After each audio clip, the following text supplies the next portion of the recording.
retomar la grabación. Ahí estamos grabando. Ahora sí, voy a dar lectura de la reseña curricular de la profesora Laura Inés Ramírez Hernández. Esta conferencia es el papel de las creencias en la toma de decisiones morales. Y bueno, la profesora Laura Ramírez cursó la carrera de Psicología en la Universidad Autónoma de Aguascalientes. Hasta la semana que entra tenemos para subir. Algunas personas, listo. Cursó la carrera de Psicología en la Universidad Autónoma de Aguascalientes del 2000 al 2004. En el 2005 obtuvo una beca de CONACYT para desarrollar proyectos de maestría, titulado Diagnóstico del Desarrollo Cognitivo y del Juicio Moral en bachilleres del municipio de Aguascalientes, con el cual consiguió el grado de maestra en investigación educativa. En 2009 obtuvo la beca de CONACYT para desarrollar el proyecto de doctorado, validación de un modelo alrededor de la toma de decisiones morales, con el cual consiguió el grado de doctor en Psicología Educativa y del Desarrollo por la UNAM en la Facultad de Psicología en Seúl. En el 2016 obtuvo una beca del Consejo Nacional de Ciencia y Tecnología, de CONACYT, para desarrollar una estancia postdoctoral en la Universidad Autónoma Metropolitana de la sede Coajimalpa. El proyecto realizado durante esta estancia se tituló Diseño e Implementación Instruccional para la Derivación de Tecnología Móvil orientada al fomento y evaluación de conocimientos y habilidades para toda la vida, entre estrategias autorregulatorias, estrategias cognitivas y creencias epistemológicas. De 2009 a 2018 participó en el Grupo de Desarrollo Cognitivo y Aprendizaje Complejo de la Facultad de Psicología de la UNAM. El grupo ha desarrollado líneas de trabajo relacionadas con el desarrollo y validación de instrumentos de evaluación orientadas a estrategias de aprendizaje, motivación, autorregulación, creencias epistemológicas y componentes de agencia académica. Durante el 2015 y 2017, la doctora Laura Ramírez participó en el desarrollo e implementación del proyecto número 220474 del CONACYT, el cual se tituló Significancia del sentido de agencia académica y derivación tecnológica en educación superior, dentro de la convocatoria de Ciencias Básicas. Desde el 2019 forma parte del grupo Adversidad y Salud Mental, Factores de Resiliencia, Evaluación e Intervención Culturalmente Sensible del Departamento de Educación de la Universidad de Monterrey, la UDEM. Entre muchas de sus publicaciones, bueno, no las voy a mencionar, pues no sé, algunas que tengo por aquí, en donde colaboró con la doctora Sandra Castañeda, en publicación Significado y Significancia de Componentes de Agencia Académica en estudiantes de universidades. Otras, por ejemplo, también sobre hacia el modelo de agentividad académica en estudiantes universitarios, ¿no? Componentes de agencia moral, sobre la agencia académica y calibración y validación y confiabilización del metaevaluador web de componentes de agencia académica, entre muchas otras cosas que la doctora Laura Ramírez Hernández, quien además considero una gran amiga y una persona con una calidad humana excelente, y a quien yo aprecio mucho, pues le agradezco que pueda estar con nosotros el día de hoy. Bueno, doctora, pues adelante, le dejo los micrófonos y nos vemos al final para las preguntas. Nos vemos en un ratito. Muchas gracias, Manu. Es un honor para mí poder estar hoy aquí con ustedes, con muchos estudiantes de la UNAM y con muchos profesores. Entonces me da mucha alegría tener un poquito de la Ciudad de México, a pesar de la distancia. Oigan, pues el día de hoy yo les quiero compartir algunos de los resultados, ¿no? Algo del trabajo que he estado realizando en esta línea que tiene que ver, por un lado, con creencias, pero en el ámbito de la moralidad, como oyeron en esa cosa súper extensa que quemó ya mi edad, ¿verdad? Mi avanzada edad. Pues ya hace como 17 años que a mí me interesa estar indagando un poquito acerca de la moralidad. Generalmente, por lo menos en los documentos recepcionales, en la tesis de maestría y en la de doctorado, pues estuve trabajando como con adolescentes, y en los últimos años he tenido la oportunidad de también realizar investigaciones con estudiantes universitarios y con profesionistas, particularmente con docentes, ¿no? Y pues bueno, voy a ir presentando alguna información. Hacia el término de la presentación ustedes pueden haremos esta sesión como de preguntas y de respuesta o reflexiones en común. Y ahí ustedes me irán compartiendo sus inquietudes, ¿no? Bueno, pues partimos de que en el contexto mundial, pues hay una serie de cambios de todo tipo, ¿no? Sabemos económicos, políticos, en el ámbito de la salud, sociales, que han exigido la transformación y la adecuación de las instituciones sociales. Evidentemente, cuando hablamos de instituciones sociales, pues esto divaga, ¿no? Es muy amplia esa referencia. Pero una de esas instituciones sociales que ha sido como foco de mi interés, pues evidentemente es la escuela, por la orientación de psicología a la que yo me dedico, ¿no? Que es la psicología educativa. En este sentido, pues, la revisión de la literatura señala que la escuela ha tenido y sigue teniendo la necesidad de ajustar su funcionamiento ante los diversos retos actuales y de esta manera, pues sí contribuir, ¿no? A habilidades reales que puedan mejorar el desempeño de los ciudadanos en sus grupos. Y algunas de estas habilidades pues están relacionadas directamente o se ven influenciadas directamente por la capacidad de tomar decisiones, ¿no? Ante contenidos muy específicos que marcan la convivencia humana, como la discriminación, la sexualidad, la seguridad pública, la violencia, los derechos humanos, las cuestiones de inclusión e interculturalidad, entre otros muchos temas que son sensibles e importantes de atender. Evidentemente somos conscientes de que esta responsabilidad pues no es una responsabilidad exclusiva de la escuela, ¿no? Sabemos que es una responsabilidad social, que es una responsabilidad que tiene muchas implicaciones con la forma de crianza que traemos desde casa, pero particularmente, ¿no? Desde el enfoque educativo, ¿no? Entendiendo también que la escuela surgió como una creación estatal a través de la cual pues se podría unificar y garantizar los procesos de socialización de aquellos niños o de aquellas personas que estuvieran en crecimiento o en desarrollo que no pudieran ser satisfechas sus necesidades dentro del ámbito de lo familiar, ¿no? Entonces, como que pensando un poco eso, pues la Organización de las Naciones Unidas, encargada de la educación, la ciencia y la cultura, desde el 2009, está enfatizando, ¿no?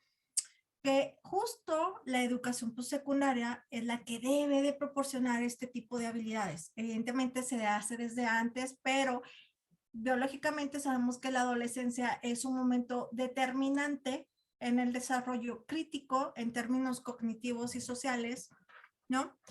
Que pues se vuelve un periodo de oportunidad para educar. Y en ese sentido, pues se le ha atribuido a la educación postsecundaria como el detonante de estas habilidades a través de varios contenidos, ¿no? O varios acercamientos como puede ser el pensamiento crítico, la ciudadanía activa, la educación para la paz, los derechos humanos, etcétera. Evidentemente, si revisamos, a pesar de que pues, todos los estados miembros, ¿no? De la organización dicen que hacen muchos esfuerzos, pues sabemos que en términos reales dentro de los sistemas pues siempre va a existir carencias, ¿no? Y el SEM es bien chistoso porque el SEM, permítanme un segundito, el SEM desde el 2006 ya reconocía que había problemas en términos del sistema para poder alcanzar la potencialidad de la formación, ¿no? Y pues esto nos ilustra como muchas problemáticas que estamos viviendo actualmente. Aparte, pues se vuelve como un tema como muy sensible, porque si se fijan son demasiados años que sabemos que hay una problemática y que pues los esfuerzos parecen no llevar de una manera como muy dirigida e intencional a darle solución.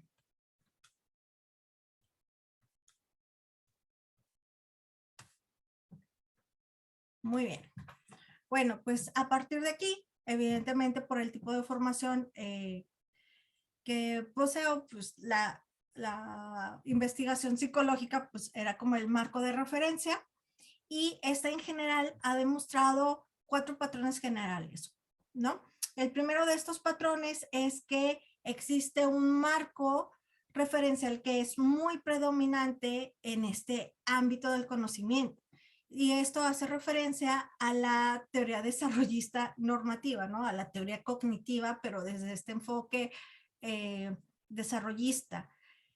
Y esto puede generar un cierto problema porque evidentemente al tratarse de una teoría normativa, pues está fundamentada en ideales, en esos deber ser. Y posteriormente pues vamos a discutir cómo a la hora de realizar evaluación, pues estas nociones del deber ser suelen representar una dificultad metodológica, ¿no? Hay otro patrón que hemos identificado que tiene que ver con que el énfasis de la psicología, pues generalmente ha estado orientado hacia un solo componente que se relaciona con el juicio moral. Y hay otras muchas dimensiones que se han dejado de lado, ¿no? Ahorita que revisemos más o menos la evolución del concepto o de los abordajes que se ha dado sobre la psicología moral, vamos a ver claramente como los puntos de corte. El tercer punto sería el patrón elevado de trabajos que hay desde un abordaje teórico, ¿no? Propuestas incluso de modelos, pero que no son sustentadas en evidencia empírica, sino que son como formulaciones que los autores realizan a partir de la revisión sistemática de la literatura y que evidentemente pues representan una gran aportación, pero que al no ser contrastado con evidencia empírica, pues queda como en una amplia cantidad de modelos posibles, pero no trabajados.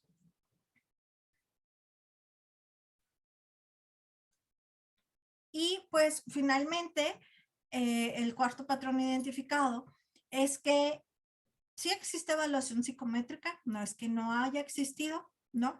Pero la mayoría de los instrumentos, pues, provienen del enfoque de teoría clásica, ¿no?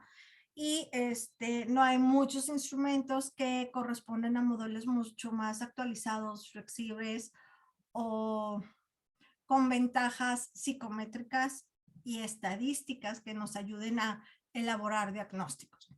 Y esto contando como específicamente la evaluación psicométrica, porque la mayoría de los acercamientos son más de tipo observacional o de corte cualitativo, ¿no?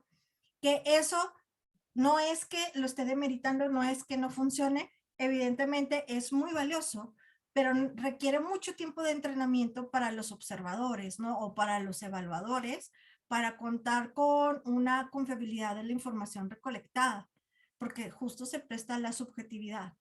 Entonces,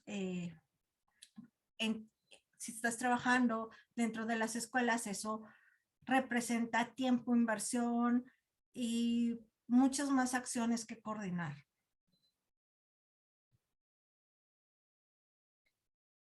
Les pido paciencia porque como que esta lab está rebelde el día de hoy. Listo. Ahí está.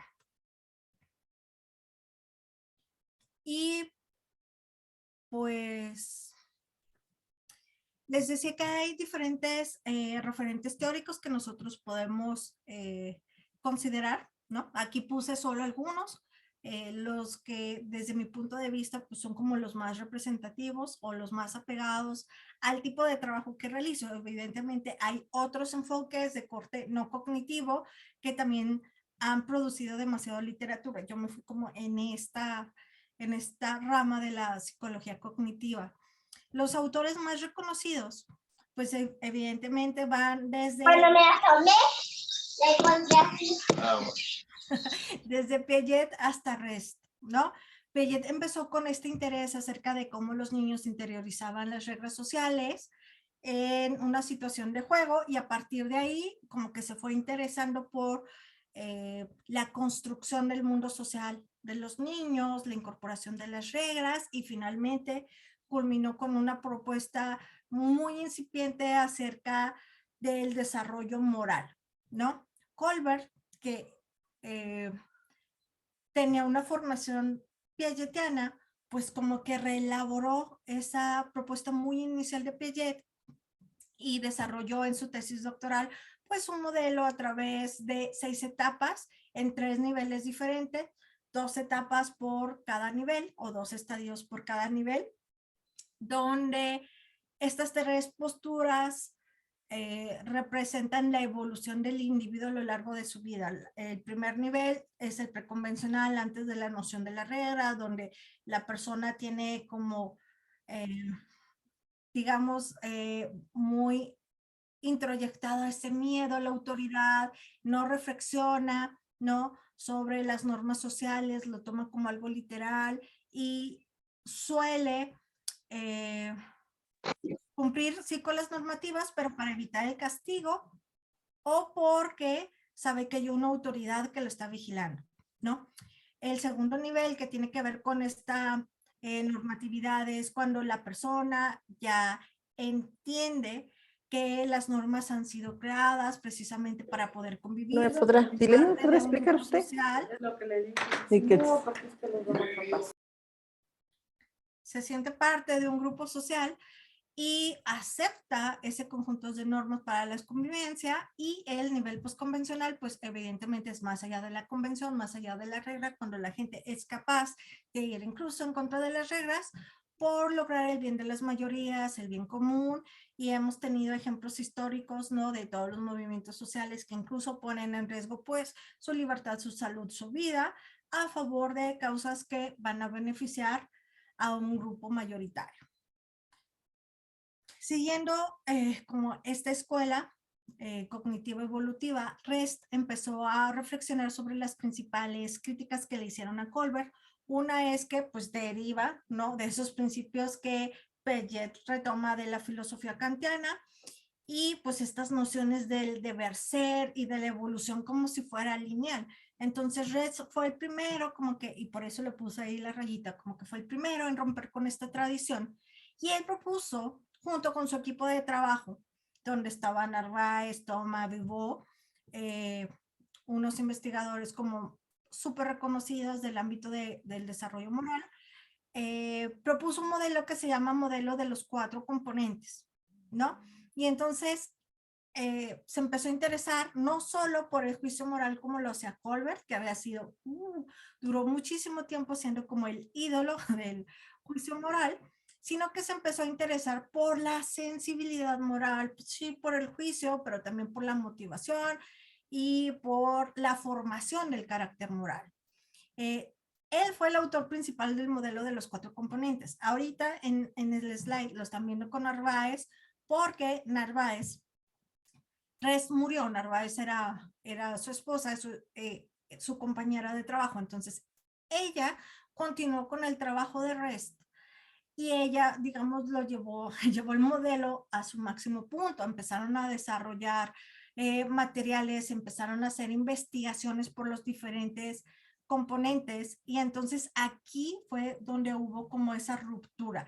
Ya no son estas teorías normativas del desarrollo, sino que sí desde una postura desarrollista, pero no lineal, no universalista, como es la teoría, como la tradición piagetiana, sino más de lifespan a través de loops, ¿no? De elementos que interactúan al mismo tiempo y que se van conformando y que tiene que ver con la construcción individual,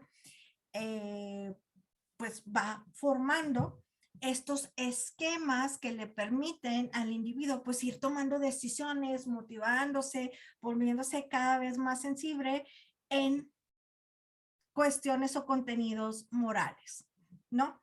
A partir de aquí como que pum, ya fue el parteaguas para que se diera una serie de estudios nuevos. Narváez sigue activa, ella está en Notre Dame, ¿no? Sigue trabajando, tiene un laboratorio súper interesante de moralidad y ahora ya está con este auge de las neurociencias, entonces hace correlatos fisiológicos con funcionamientos morales, súper, súper interesante.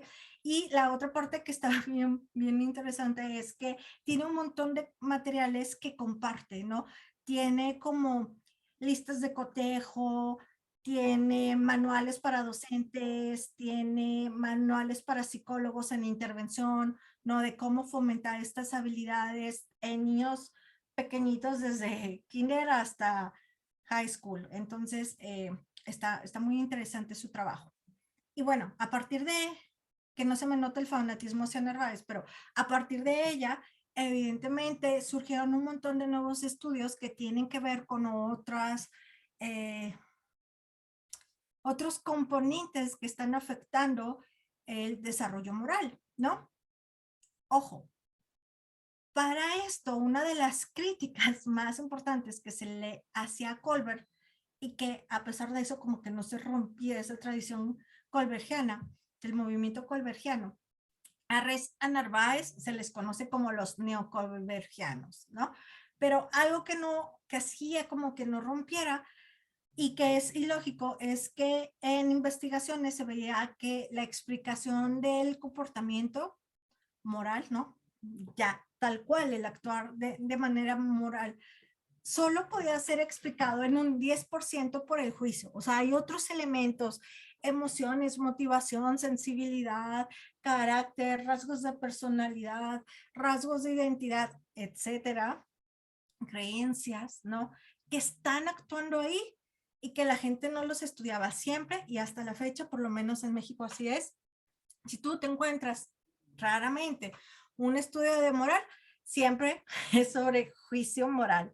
Y es así de, no, o sea, sí es importante, evidentemente, pero estamos viendo que ese comportamiento moral no se fundamenta exclusivamente en el juicio. El juicio aporta un 10%, la literatura lo tiene identificado. Entonces hay un montón de otros componentes que deberíamos estar abordando y que no lo hacemos, ¿no? Y bueno, pues a partir de ahí, por ejemplo, Green y Hyland, que ellos trabajan en Harvard, tienen un laboratorio también muy interesante donde trabajan las emociones morales. Eisenberg, ¿no? Ha trabajado varios estudios acerca de la relación que existe entre la conducta o las creencias morales y la conducta prosocial. Y pues haciendo esta revisión de la literatura y como vinculándolo un poco más con modelos cognitivos, pues fui a dar con Van der Stoep y Pinterest, ¿no? Y su modelo de creencias motivacionales. Entonces, por ahí se fue marcando el interés que tenía en la moralidad en la tesis doctoral.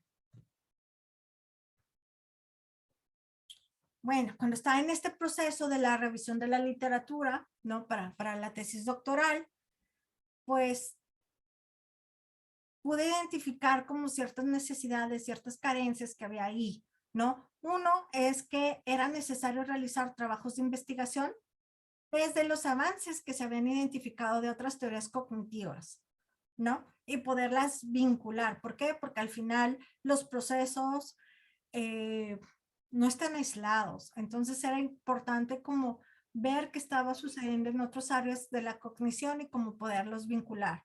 El segundo es pues dar la oportunidad a las investigaciones, ¿no? De explorar y arriesgarse por otros componentes de la moralidad, como les decía, emociones, motivación, conducta, identidad, entre otros.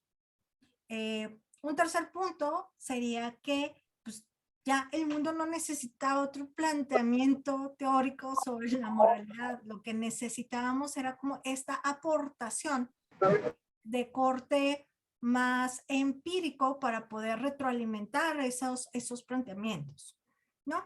Y pues otro punto tendría que ver justo con la incorporación de técnicas de análisis que cada vez eran como más complejas.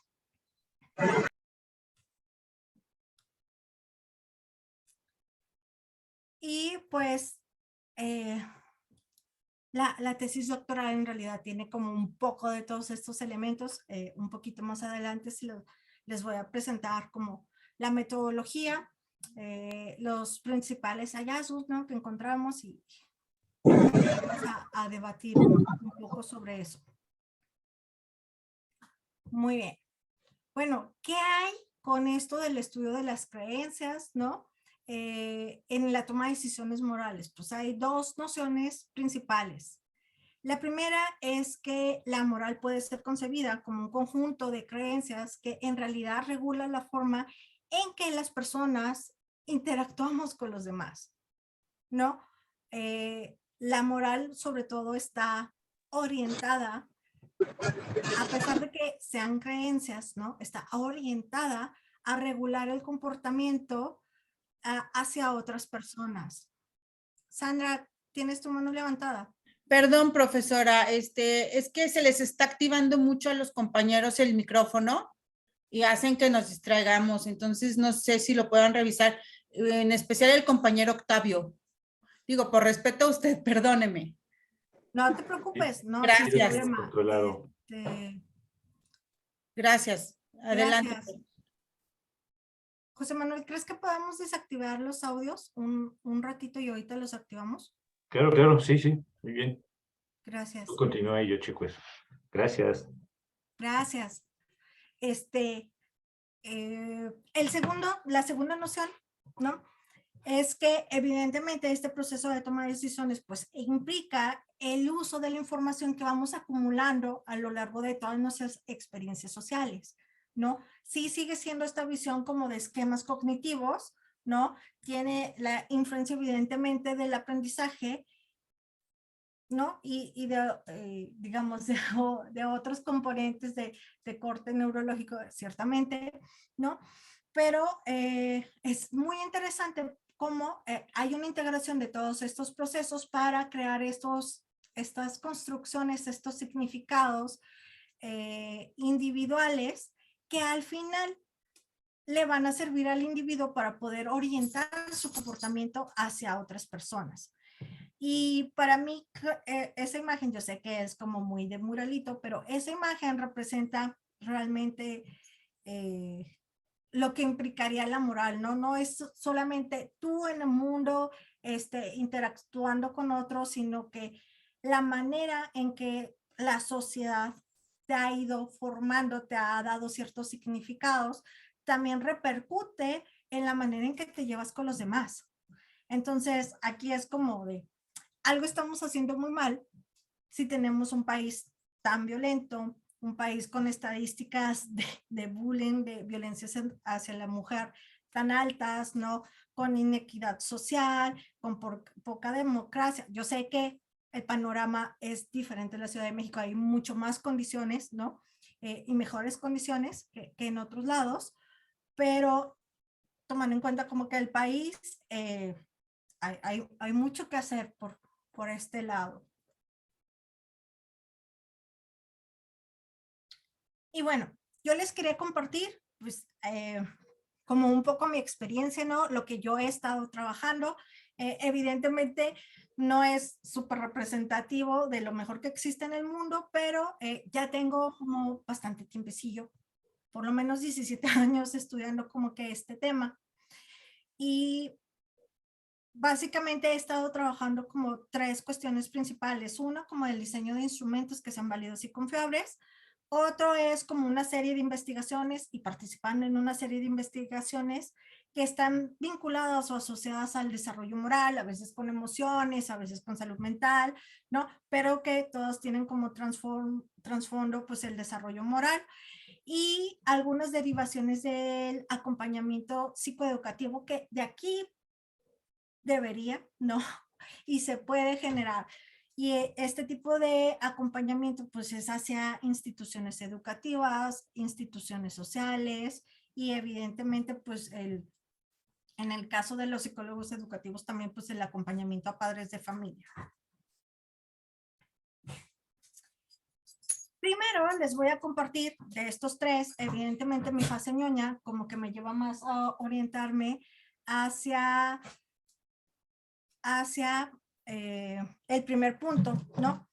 Hacia el diseño de los instrumentos, y también pensé compartirles eso porque inicialmente pensé como que la conferencia iba como un poquito más orientada a estudiantes, y yo me imaginé que eso podría ser como un poco más interesante para los estudiantes, porque implica pues psicometría, estadística, ¿no? Como un poquito el contexto de investigación. Digo, a los profes también nos interesa eso, pero los profes a veces estamos más como en qué hacemos con los resultados de las investigaciones o cómo eso puede beneficiar a la comunidad estudiantil, etcétera. Entonces voy a empezar un poquito con esta parte del diseño de los instrumentos. Les voy a compartir la metodología, no, la serie de pasos que llevamos a cabo para diseñar y validar instrumentos como que sean válidos. Primero es la elaboración de un diseño, ¿no? O modelo de observación y medición. El segundo paso tendría que ver con la validación de expertos o validación de jueces, ¿no? Que sabemos que es un proceso cualitativo, de corte cualitativo, y que se le llama validación intersubjetiva. Y pues a pesar de que se trata principalmente de un proceso cualitativo, también hay alguna manera de codificar. Si les pones una escala de acuerdo, ¿no? Puedes valorar cuantitativamente algunos aspectos que tengan que ver con la actualidad, la robustez, la conceptualización y demás características que debería tener un instrumento, y después de ahí pues estimar un índice de confiabilidad de interjueces para ver qué tan cercanas son las opiniones, ¿no? Qué tan consistentes son esas opiniones o qué tan alejadas están, y eso implicaría como mucha mayor necesidad de estar ajustando redacción, formato, contenido, instrucciones del instrumento. El tercero pues tendría que ver con toda esta parte de la modificación de un instrumento y de estas versiones preliminares, ¿no? Cómo vamos estructurando un poco estas versiones preliminares. El cuarto paso está vinculado, ahorita vamos a discutir evidentemente cada uno, el cuarto paso está vinculado a la aplicación del instrumento. El quinto, ya una vez que hemos aplicado y que tenemos nuestra base de datos, ya vaciamos todas nuestras puntuaciones, ¿cómo vamos empezando ese proceso de validación empírica, ¿no? Para poder realizar la validación empírica, yo implementé 3 procedimientos diferentes. El primero es, y lo van a entender, ¿no? Conforme a TREE, la teoría de respuesta al ítem, pues uno de los primeros pasos para poder realizar la validación es comprobar la unidimensionalidad de los reactivos, y eso lo hice a través de un análisis factorial exploratorio que fue realizado en el programa SPSS. No me acuerdo qué versión, creo que en ese entonces era como versión 24, 23. Posteriormente aquí parecía como la canción de los perritos, de yo tenía 10 perritos, luego 9, 8 y así. Eso pasa con los reactivos. Entonces, a partir de esta técnica de análisis factorial exploratorio, pues es una técnica para reducir la información, ¿no? Entonces, solamente aquellos que sí tenían como una coincidencia teórica y empírica, evidentemente se salvaban, digamos, del análisis factorial exploratorio, podían seguir a la segunda fase que tenía que ver con la calibración de reactivos. La calibración de reactivos es un proceso bien interesante porque te permite identificar 3 características principales de los reactivos. El poder de discriminación que tienen, la dificultad que tienen los reactivos y la probabilidad de respuesta al azar que está presentando cada reactivo. Y pues para hacer la calibración de reactivos, nosotros usamos literal, va a sonar repetido, disculpen por eso, un calibrador, y hay calibradores para teoría clásica y hay calibradores para teoría de respuesta al ítem. En este caso, pues yo utilicé el calibrador que se llama IRT Pro, ¿no? Que era la versión 2.1 y que nos ayudó a identificar estas características psicométricas y a partir de ahí pues tomar decisiones de qué sería lo más pertinente dejar en el instrumento para que con la menor cantidad de reactivos pues tuviéramos los mejores indicadores de confiabilidad y de validez. Y el último punto, pues tiene que ver con la validación de constructo, la validación empírica de un conjunto de bancos de reactivos a los cuales denominaré escalas, por si ven el término escala. Y esto se realizó a través de un análisis factorial confirmatorio o modelamiento estructural, cualquiera de los dos, ¿no? Son términos, es equivalente, ¿no? A través de un programa que se llama EQS.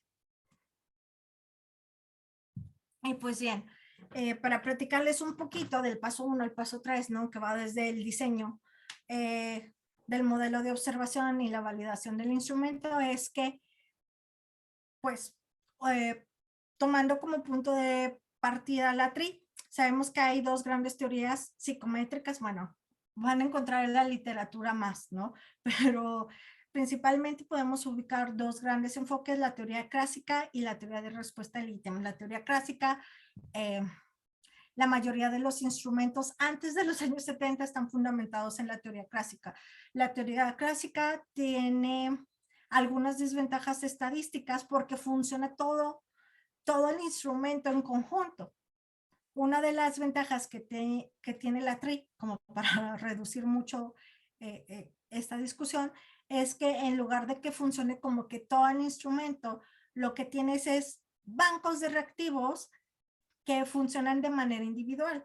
De esta manera no tienes que hacer que tus 20, 30 reactivos que implica cada escala tengan que funcionar en equipo y que al momento en que alguien no responde un reactivo y se afecte toda la puntuación de tu escala, versus cuando trabajas con bancos de reactivos y tienes como estos desempeños individuales, puedes ir alternando, ¿no? La conjugación o determinar cuántos reactivos vas a utilizar para tener las mismas características de confiabilidad y validez suficientes, pero con una cantidad menor de reactivos. Esto solo es posible porque para llegar, digamos, a la validación de un instrumento por TRI, trabajaste con muestras muy grandes y con métodos estadísticos muy robustos, ¿no? Y tiene la ventaja de que no va a cambiar dependiendo de la población. En cambio, teoría clásica sí tiene variación. Entonces, estadísticamente, pues sí, también representan aproximaciones o aportaciones muy diferentes, ¿no? Entonces, pues ya pensando un poquito como que en TRI, encontré 4 componentes que para mí eran como muy interesantes explorar en ese momento. Y que tienen que ver básicamente con conductas motivadas, atribuciones, valor y orientación a metas, ¿no? Dentro de conductas motivadas, pues había reactivos, había cuatro variables y 4 reactivos por variable que hacían referencia a elección, a esfuerzo, son tareas, ¿no? A tareas de elección, a tareas de esfuerzo, a tareas de persistencia y a tareas de satisfacción. En cuanto a creencias atribucionales, pues trabajamos con autoeficacia, creencias de autoeficacia, creencias sobre la aprobación externa, creencias sobre la autonomía y creencias sobre lo dinámico o estático que podía ser el proceso de toma de decisiones morales, así como creencias sobre la contingencia interna, es decir, sobre el autocontrol que tiene la persona, ¿no? Respecto al valor, pues consideramos la utilidad, ¿no? De la toma de decisiones, tarea de utilidad, y la motivación intrínseca o extrínseca al tomar decisiones. Y hay un cuarto componente que es la orientación a metas, donde evaluamos la orientación hacia la maestría y hacia la ejecución, hacia el aprender o hacia el realizar, y el proceso evitativo también respecto a la maestría y a la ejecución. Todo esto, o sea, sé que suenan como un poco extraño las variables, pero todo esto era en torno a la toma de decisiones que ejercía el individuo en un contexto social. Pues una vez que se elaboraron los reactivos y teníamos como que ya la estructura, digamos, preliminar del instrumento, eso se mandó con un formato de jueceo a 5 expertos temáticos y metodológicos, ¿no? Donde cada uno de los reactivos pues fue valorado, ¿no?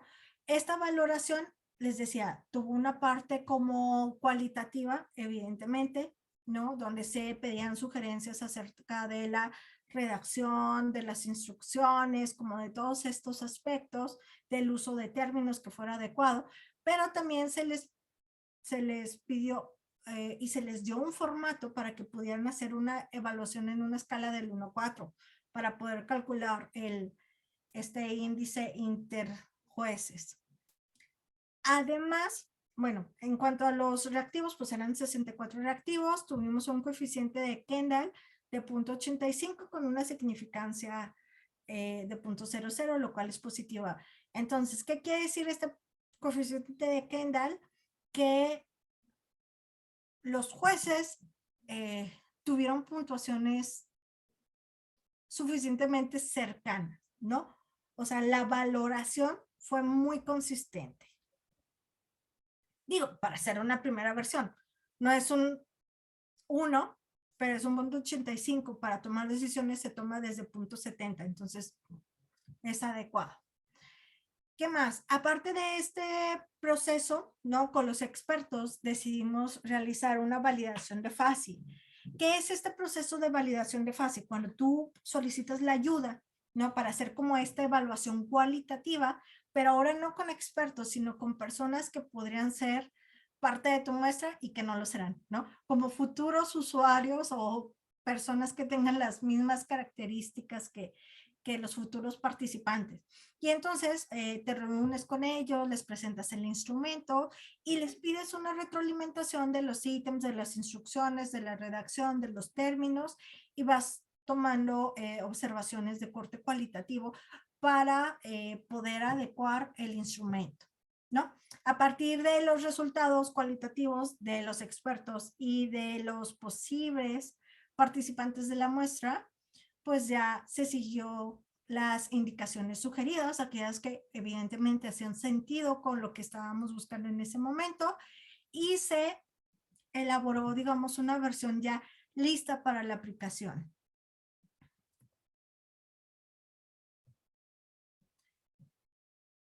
La siguiente parte, que tiene que ver con la aplicación y con la comprobación de la unidimensionalidad a través del análisis factorial exploratorio, que correspondería prácticamente a los pasos 4 y 5, es lo que les voy a compartir ahorita, ¿no? ¿Con quién aplicamos ese instrumento? Pues ese instrumento lo aplicamos con estudiantes de bachillerato, fueron 443 participantes, fue un muestreo que fue intencional por conveniencia y evidentemente pues no era probabilístico, ¿no? En ese momento estaba dirigido hacia estudiantes de nivel medio superior de la ahora Ciudad de México, ¿no? ¿Cuáles fueron los criterios de inclusión? Pues evidentemente ser alumno regular y acceder a participar en la investigación de manera voluntaria. ¿Por qué de repente resultó como que tan importante eso del análisis factorial exploratorio? Porque una de las características de los reactivos, ¿no?, que han sido elaborados bajo esta perspectiva, bajo el enfoque de la TRI, es que sean unidimensionales, ¿no? Que presenten asociación a solo una de las categorías, es decir, que sean excluyentes. ¿Por qué? Porque si también existe la probabilidad de que tenga asociación a más de una categoría, pero en ese caso no funcionaría como que también dentro de la teoría de respuesta al ítem, porque estaría funcionando como un reactivo que da sentido a varias dimensiones de la escala. Y recordemos que dentro de TRI lo que importa es el funcionamiento individual de los reactivos, ¿no? Entonces, digamos que este AFE o este análisis factorial exploratorio es una técnica estadística que nos ayuda a reducir la cantidad de reactivos y poder verificar que empíricamente esos reactivos que tú diseñaste para una cierta categoría se agrupen en esa categoría, ¿no? siempre pongo a mis alumnos el símil, yo sé que es horrible, pero creo que es muy fácil de entender, que pareciera que el análisis factorial exploratorio es como una lavadora, ¿no? Que está así en su centrifugado, pero te va a acomodar. Si metiste puros calcetines, técnicamente te tendré que acomodar los calcetines por colores, ¿no? Los blancos, los grises y los negros. Idealmente, todos los blancos, todos los que dijiste que son de la familia de los blancos o de la categoría de los blancos deberían agruparse ahí. Todos los que dijiste que eran de la categoría de los grises en otra y todos los que dijiste que eran de la categoría de los negros en otra. De repente un negro se cruzó al gris o al blanco y entonces cuando tú ves eso en el análisis factorial exploratorio, te pones a cuestionar porque empíricamente sí está funcionando como si fuera parte de otra categoría. Y entonces ahí viene como esta tarea del investigador de estar revisando si conceptualmente hay una asociación a otra categoría o si la redacción puede estar sugiriendo a los participantes indicadores de otro proceso, ¿no? Por eso es útil porque te ayuda como a hacer esta revisión ya con el dato acerca de si tu reactivo está siendo pertinente o está siendo entendido o qué está pasando ahí. Ok, entonces de estos 64 reactivos que teníamos inicialmente, tras realizar el análisis factorial exploratorio se eliminaron 15 porque no presentaban convergencia con el factor de origen. Cuando hablamos de convergencia es como que se fueron a otra categoría, a otra casita, que no era la que les correspondía, y al tratar de hacer como este análisis cognitivo de tareas de qué está pasando con el reactivo, no había como una justificación. Entonces, desde aquí vas limpiando tu instrumento, ¿no? Desde aquí vas quitando reactivos que si los dejas, pues están evaluando con mayor sesgo, no te están dando información valiosa sobre el proceso que a ti te interesa. Para hablar de cargas factoriales, ¿no? De los pesitos ideales, pues tenemos de checar que tenga ahí, por ahí como pesos mayores a 0.30.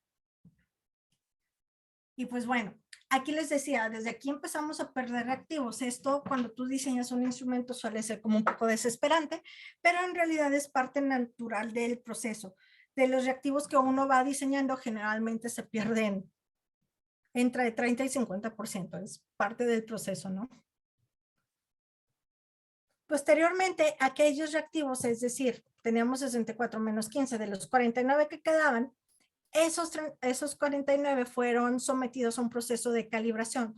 Yo les decía que el proceso de calibración te permite, es un proceso psicométrico que te permite evaluar 3 condiciones vinculadas a la teoría de respuesta al ítem. La primera es la capacidad de discriminación, que tanto distinguen los participantes, los contenidos que tú estás evaluando, ¿no? Está el criterio de dificultad, que por ejemplo, si fuera una prueba de conocimiento, pues sería muy interesante poderlos graduar por dificultad. Igual si partes de una teoría como de más de corte desarrollista, podrías, una vez que tienes estos resultados, acomodar en la versión final del instrumento según una cierta complejidad para ir dando seguimiento a una trayectoria de desarrollo, y pues también te permite poder evaluar la respuesta al azar. Aquí dirán, bueno, si se trataba de una escala Likert, ¿como para qué quieres ver la respuesta al azar? Sí, no sé, es una escala Likert de 5 opciones, de entrada cada una tiene una probabilidad de 20%. Pues haciendo la división y tomando en cuenta las probabilidades, sí, pero teniendo el dato empírico puedes calcular eso por reactivo a partir de los datos y ver cuáles han sido como más respondidos al azar y cuáles más de manera genuina, y eso te lo da la psicometría, ¿no? Y pues bueno, para poder realizar la calibración de reactivos, en este sentido, yo utilicé el modelo de respuesta graduada de Samejima, ¿no? Que es el ideal como para reactivos o para escalas Likert. Y como les decía, pues para poder realizar este proceso de calibración, utilizamos el programa de IRT Pro, ¿no? Una vez que se hizo esta calibración, tuvimos otra pérdida de reactivos. Entonces, pues de esos 49 solo se salvaron 37. Y esos 37 pues poseían indicadores, ¿no? Adecuados, pero tú puedes hacer como una selección, o sea, igual y decides no aplicar los 37, aplicas una versión más equilibrada, una versión a lo mejor más simétrica, o te quedas con aquellos reactivos que poseen los indicadores como más adecuado para tu estudio. Esa es una de las ventajas que tiene el poder hacer este tipo de procedimientos. Y pues bueno, básicamente eso es lo que hicimos, ¿no? Con conductas motivadas, al final fue una escala que decíamos que tenía varias tareas o varias subdimensiones, que se integró por 8 reactivos. Si se acuerdan, inicialmente había 16 reactivos por cada una de estos 4 componentes. Esta escala de conductas motivadas o este banco se integró finalmente por 8, atribuciones por 9, valor fue la más difícil, quedaron muy poquitos, quedaron 6, y orientación a metas 8, ¿no? En general, pues eran como muy simétricas. Solo esta de valor pues estaba como que por abajo del promedio porque se iban eliminando los reactivos y si no te sirven, ¿para qué te los quedas, no? Y bueno, a partir de esta calibración de reactivos y con esta estructura decidimos hacer la validación de constructo, ¿no? Para la validación de constructo, pues nosotros utilizamos el análisis factorial confirmatorio, ¿no? Esta técnica es una técnica estadística multivariante que te permite probar y estimar relaciones causales a partir de datos estadísticos y suposiciones teóricas de corte cualitativo, ¿no? Pero que están orientadas hacia la causalidad. Y pues nosotros hicimos un análisis factorial comprobatorio por cada uno de los bancos de reactivo y del lado derecho de los slides, de las gráficas, de los diapositivas, ¿no? Les presento pues, el modelo empírico y les voy a ir platicando un poco de los indicadores, ¿no? ¿Qué cosas o qué elementos son importantes aquí? Si se fijan, las tareas que implica este banco de reactivo, pues ahí se pueden ver en un círculo o en un pseudo ovalito, ¿no? Que es esfuerzo, persistencia, elección y satisfacción. Cada una de esas dimensiones está integrado por 2 reactivos que se encuentran con una R y se encuentran en una forma de rectángulo. Si se fijan, entre el círculo y el rectángulo hay una línea que tiene un valor. Esos valores que se encuentran en los recuadros blancos, en las líneas punteadas, pues están hablando de los pesos factoriales. Y es qué tanto aporta cada reactivo a la explicación de esa categoría. Idealmente, esos pesos de los reactivos deben ser mayor a 0.30. Si eres muy piqui, puedes pedir el 0.40. Si se fijan, todos los reactivos en ese sentido se encuentran por arriba de los valores estipulados. 0.71, 0.79, 0.43, ese apenas la libró. 0.62, 0.65, 59, 0.67 y 0.46. ¿Qué quiere decir eso? Pues que la mayoría de los pesos factoriales encontrados en este banco de reactivos pues eran altos, ¿no? Y esto te está hablando de una buena representatividad, un buen nivel de explicabilidad a partir de los reactivos seleccionados. ¿Qué otra cosa podemos observar? Que hay relaciones entre los círculos o los óvalos que tienen pesos pequeños.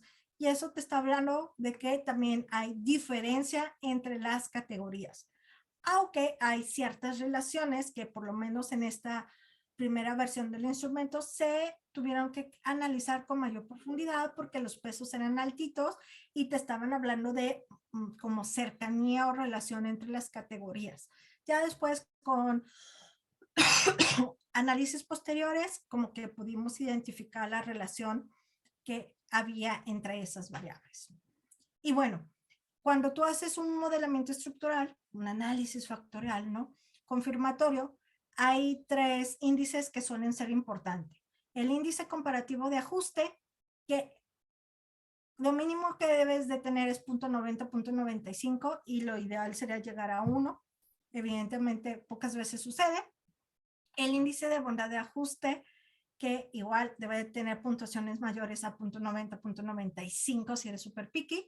Y el REMSIA, que idealmente debe estar por debajo del 0.10. Si se fijan, aquí los 3 índices son adecuados. Entonces, esto quiere decir que el tamaño de la muestra con la cantidad de reactivos como que era muy adecuada y permitió lograr la representatividad de las tareas y los pesos factoriales que eran necesarios para garantizar la validez y la confiabilidad de la escala, ¿no?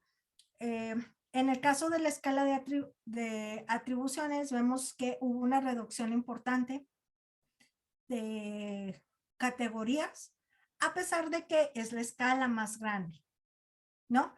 Aquí hubo un poquito más de conflicto porque tan solo varía con un reactivo, pero eso hizo que de repente como que al comparar el modelo teórico con el modelo empírico y tener este tamaño de muestra se viera un poco comprometido porque ahí tenía un pi valor de 0.25 cuando idealmente deberían de ser menores. Después se corrigió porque evidentemente con un tamaño mayor de muestra ya pudo como que correr mejor el análisis. Sin embargo, los indicadores del ajuste empírico no fueron malos. Los pesos factoriales se encuentran por encima del 0.30, 0.40 solicitado, ¿no? Y el índice comparativo de ajuste, el CFI, se encuentra en 0.95, el IFI en 0.96 y el REMSI en 0.04. Entonces, ahí fue interesante. Ahora, en la escala de valor, donde hablábamos de estos razonamientos extrínsecos e intrínsecos, pues se pudieron igual ver pesos factoriales que garantizaban la representatividad. Se pudo ver que hay entre ambas variables, hay una validez divergente y dentro de cada una de estas dos dimensiones, pues una convergente, ¿no? Los índices de ajuste, aquí no hubo problema con el tamaño de la muestra porque otra vez eran como que menos reactivos. Mientras más reactivos sean, necesitas una proporción mayor de personas que responden, ¿no? En este caso, pues como eran menos reactivos, el método fue bastante robusto. El CFI fue 0.96, el IFI 0.96 y el REMSI 0.04. Entonces no hubo ningún tipo de problema. Y la última escala, que era la de orientación a metas, pues tampoco tuvo un problema con el tamaño de la muestra.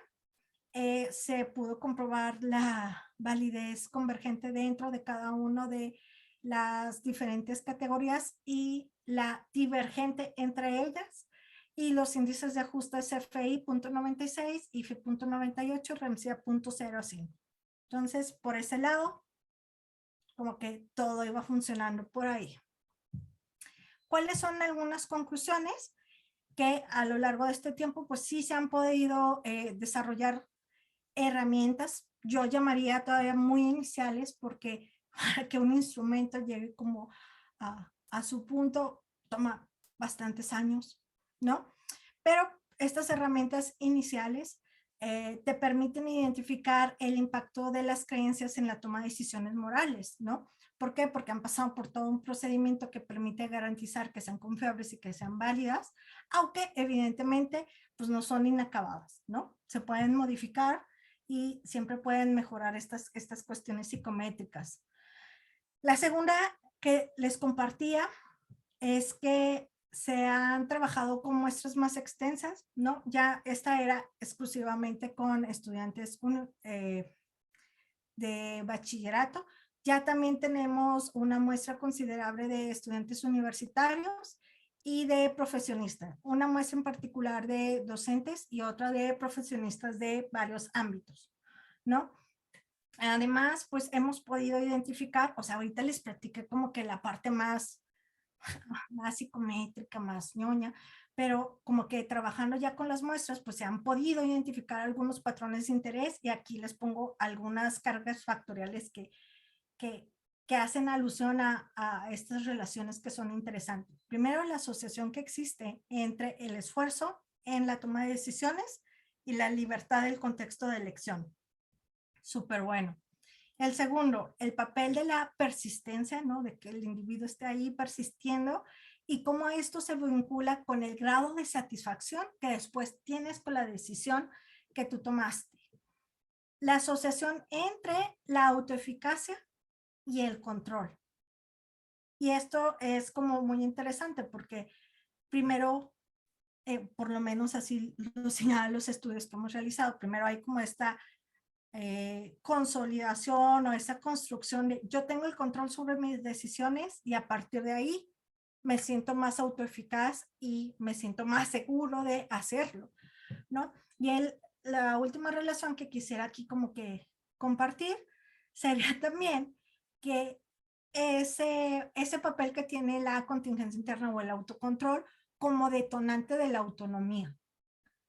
O sea, como la que la genera. Está padre. Y bueno,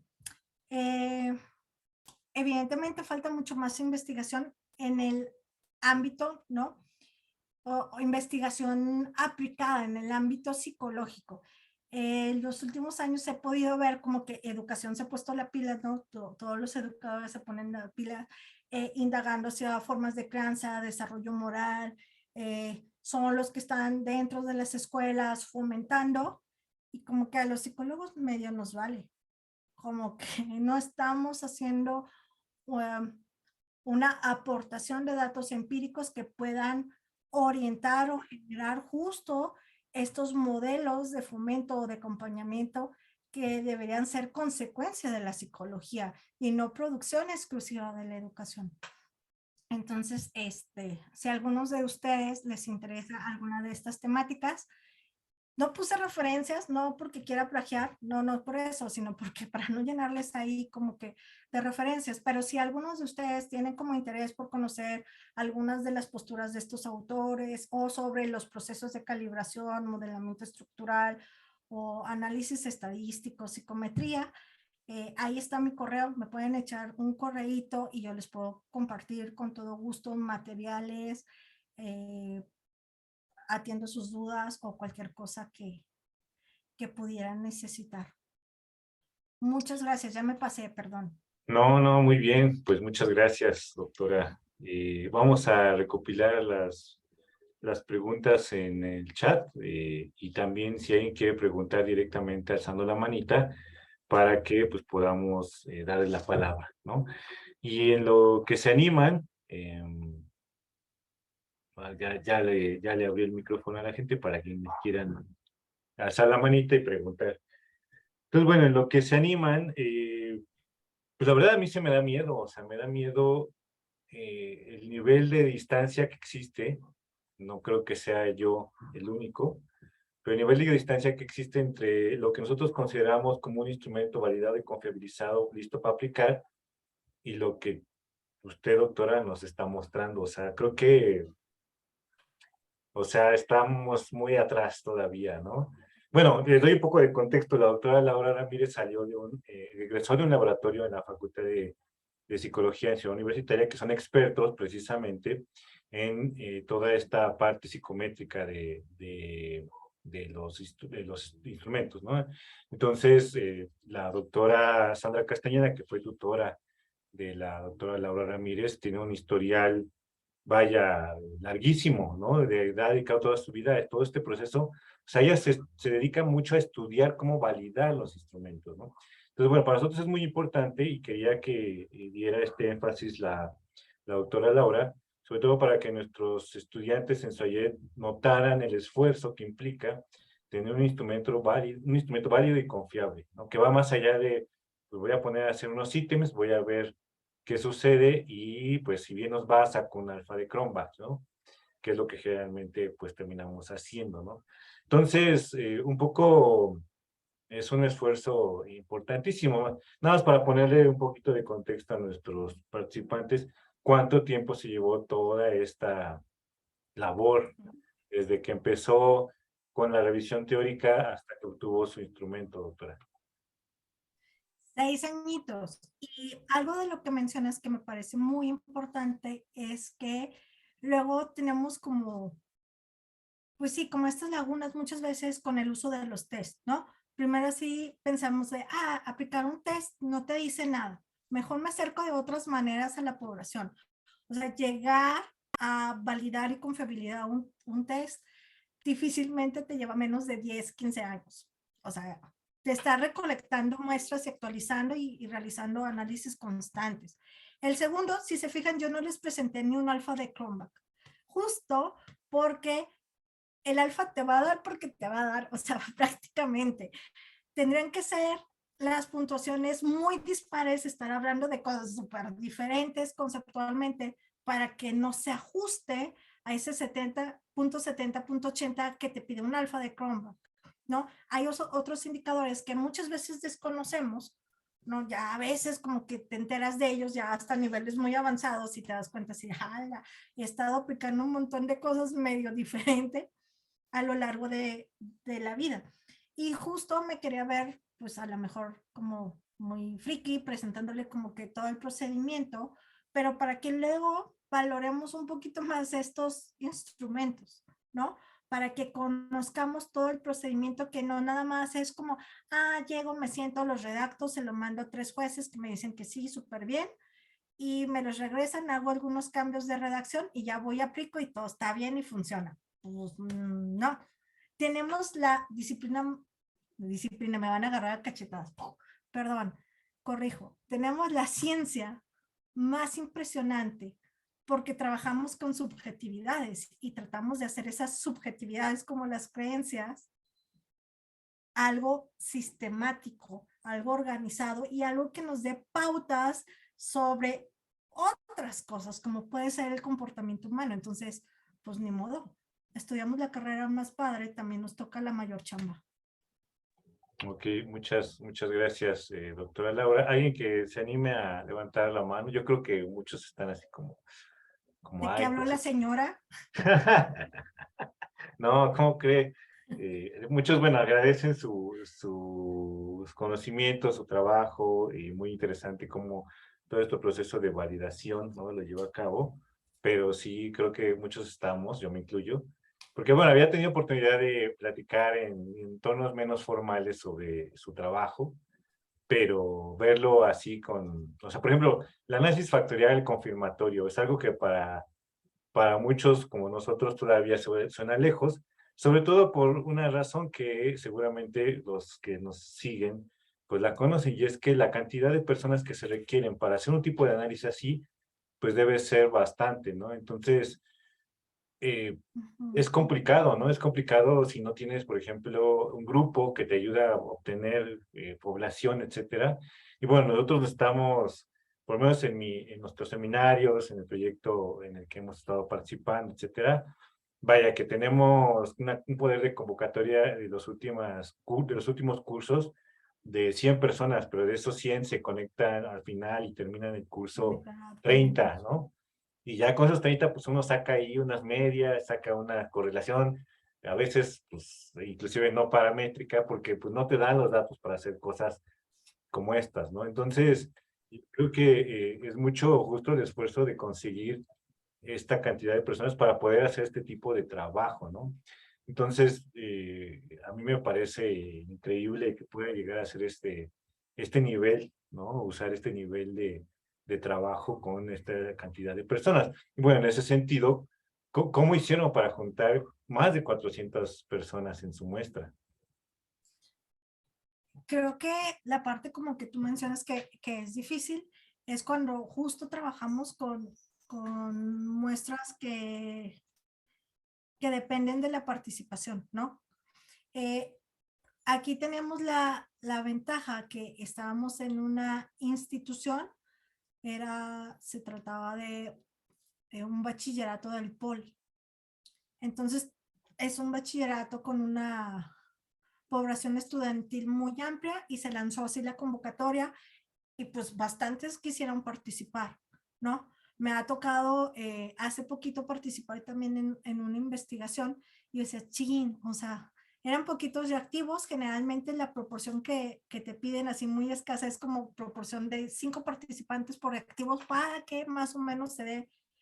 Y de repente tienes como que estudios donde la gente casi la cuentas, como dices, a veces no juntas ni los 30 para sacar pruebas paramétricas y de repente la gente amaneció muy de buenas y quiso participar, ¿no?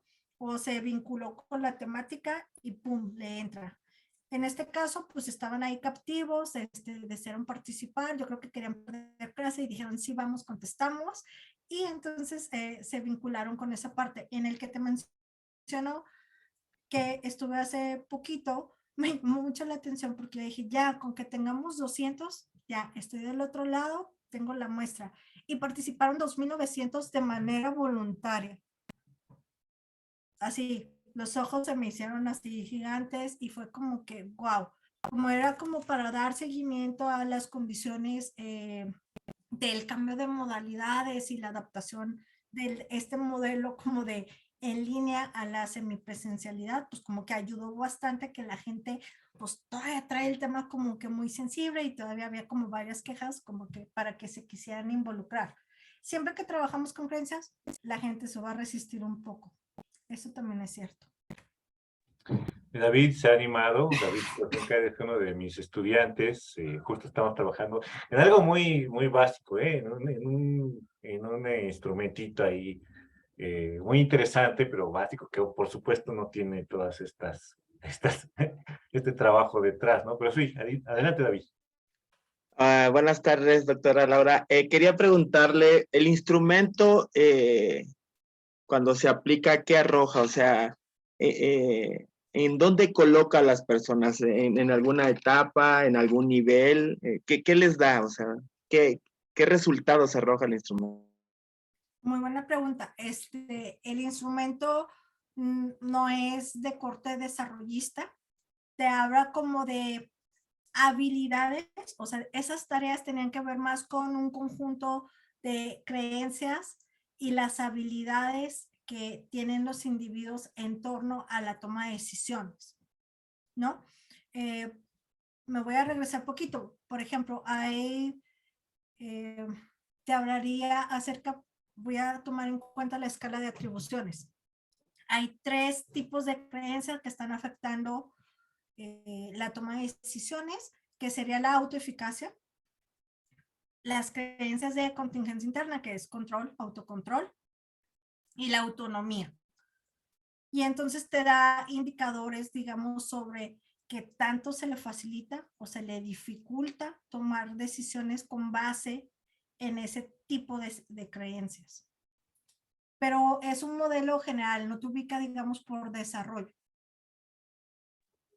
Bueno, David conoce muy bien, por ejemplo, el trabajo de Hoffer y Pintrich, ¿no? Que es otro modelo más hacia las creencias epistemológicas, y hablamos justo con David siempre en posiciones, ¿no? Entonces, lo que estamos haciendo es ir perfilando, creando perfiles, etcétera, para ver cómo la gente encaja en cierto perfil, ¿no? Ese Pintrich de Hoffer, Pintrich, es el mismo Pintrich de Pintrich y el de 2008. Van der Stoep. Ajá. Es el mismo Van der Pintrich Stoep. que, Es el mismito Paul. que ya se murió, por cierto. En paz descanse, Paul Pintrich. Pero bueno, Sí, hizo mucho. Sí, estos resultados entonces nos ayudan a ver... Perdón. Sí, estos resultados entonces que arroja el instrumento, pues nos muestra entonces las dificultades que tienen en cierta, pues en esa autoeficacia, en ese control, ¿no? O en esa autonomía, para poderlos ayudar o poderles mostrar qué es lo que tienen que trabajar, ¿no? O sea, o qué es lo que tienen que adquirir, o cómo pueden ellos mejorar en cada una de esas áreas que detectaron dificultades, pues para tener mejores, ¿no? Resultados, ¿no?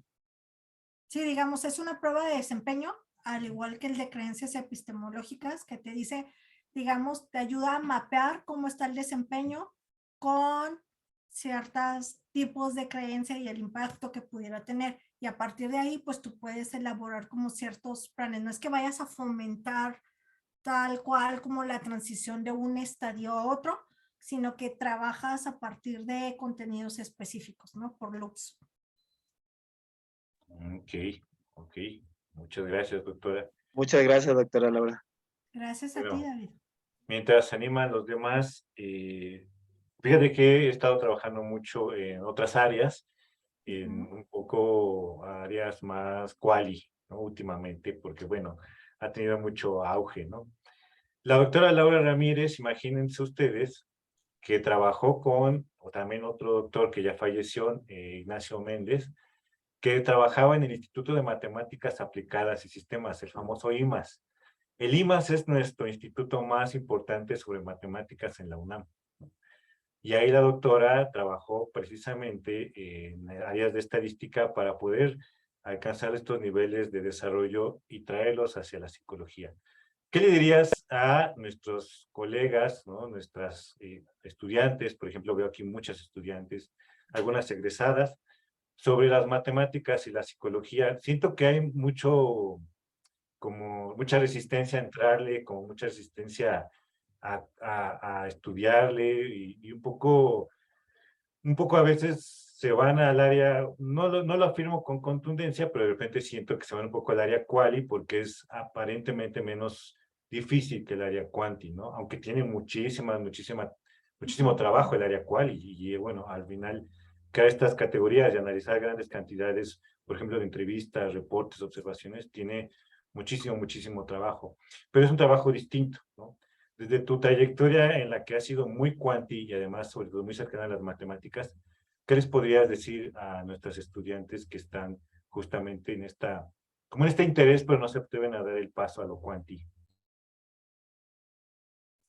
Les voy a compartir algo que me dijo mi tutora y que yo no le creía inicialmente.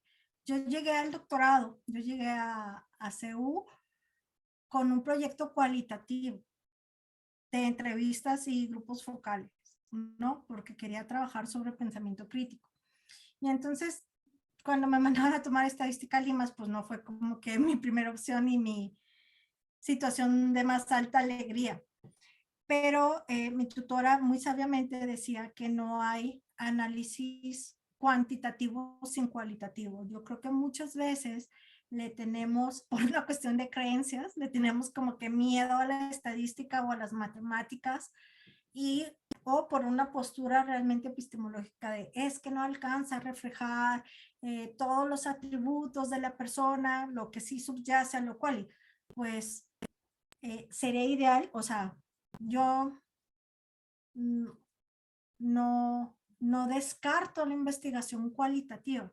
Me parece que tiene grandes aportaciones, pero como uno de mis intereses personales tiene que ver con el ámbito cuantitativo, pues a menos que trabajes en un sector como muy privilegiado y tengas todo el tiempo del mundo para poder hacer investigación cualitativa y a partir de ahí generar información que te permita pues tomar decisiones, modificar condiciones dentro del aula, la masividad, exámenes de ingresos, evaluaciones, certificaciones y todo este proceso, la masividad es muy importante en el sistema educativo. Entonces, como que yo en lugar de resistirme, dice, no es como la forma correcta de hacerlo, no, pero trabajando con esa cantidad de personas que tienen necesidad o de un diagnóstico o de una evaluación o de un mecanismo lo más estandarizado y justo para poder ingresar a la educación, me preocupa más poder diseñar medidas que sean objetivas y que sí le den entrada a esas personas, ¿no? Siempre que me dicen, oye, es que trabajo con muestras pequeñas, yo hago cual, digo, qué padre, qué privilegiado, ¿no? Pero hay muchos procesos que no se podrían llevar a ese nivel de detalle, entonces tenemos que desarrollar herramientas más masivas, válidas, confiables, que nos permitan identificar características de las personas para poder tomar decisiones. Y la segunda Claro. es que, Sí. pues no, o sea, sí, al inicio te suena raro, pero el análisis estadístico, yo sé, les presenté numeritos y cosas raras, pero esas cosas raras están asociadas a conceptos, a variables, al impacto que va a tener en el comportamiento de la gente. Entonces, hay que apostar como por buscar nuevas estrategias y nuevas formas de obtener información pues, libre de sesgos, ¿no? Claro, claro. Muy importante, por cierto, muy interesante. Pregunta José Antonio, bueno, esta es otra cosa. La grabación las voy a subir, se las voy a enviar por correo electrónico en cuanto la tengamos disponible, para que lo tengan claro. No sé si David tienes tu mano levantada porque quieres seguir preguntando o porque la olvidaste bajar.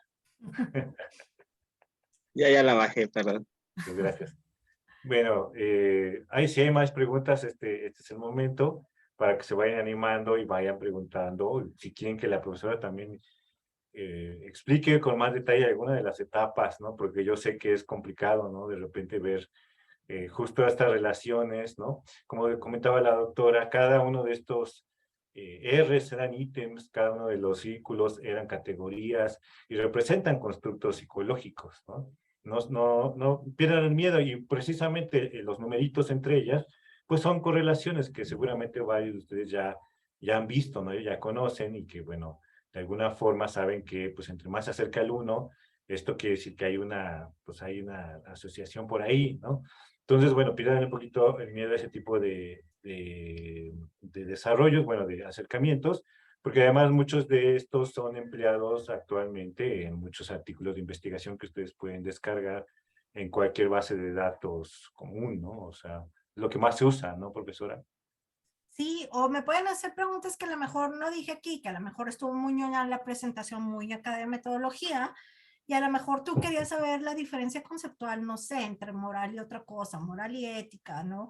O a ti te interesa conocer un poquito más sobre Colbert, o quieres que te platique un poquito acerca de cuáles son algunos proyectos educativos derivados de, pues no sé, de toda la investigación que ha salido, ¿no? A lo Hilda se está mejor animando. dependerá de cada quien como que por dónde van sus intereses. Hilda. Hola, buenas tardes, muchas gracias, muy interesante. Y bueno, todo de lo que comenta, sí, pues sí se ve un trabajo bastante amplio, hay varios temas interesantes, pero hablabas y igual me contagió el entusiasmo por saber más de Narváez, la esposa de que continuó llevando a cabo un trabajo de su esposo al fallecer y que tiene un laboratorio en Notre Dame donde estudia las conductas. Entonces, bueno, si dentro del tema y la posibilidad está que nos contagies más de esos conocimientos, pues yo. Perfecto. Me pone lento el internet y como que se perdió un poco el audio, pero les comparto. Sí, o sea, yo soy de verdad así fan de Darcy Narváez. Darcy Narváez es una latina que está en Estados Unidos, ¿no? Estaba en Duke y se cambió a Notre Dame. Ella fue colega de Rest, entonces ya se enamoraron, después se enviudó y fue como que toda esa parte como muy triste, pero le dio una continuidad increíble al trabajo que empezaron juntos, ¿no? Y ella desarrolló, sobre todo yo veo para la gente que está trabajando, no sé, lo veo como psicólogos educativos, psicopedagogos, docentes que están trabajando como con grupo. Tiene varios manuales que plantean actividades de cómo fomentar los diferentes componentes, ¿no? Cómo fomentar la sensibilidad moral. Por ejemplo, la sensibilidad moral es esta capacidad que tenemos para percibir que hay una situación que está siendo injusta, discriminatoria, A veces nos preguntamos, oye, ¿por qué la gente es tan indolente? Pues justo porque esa sensibilidad moral no se ha desarrollado, porque puede como que interpretar la información, pero por procesos de construcción social, por procesos de habituación a la información, ¿no? Ya no los hace reaccionar. Voy a poner un ejemplo. Muy al inicio, Manu dijo que yo estoy acá en la dimensión desconocida, ¿no?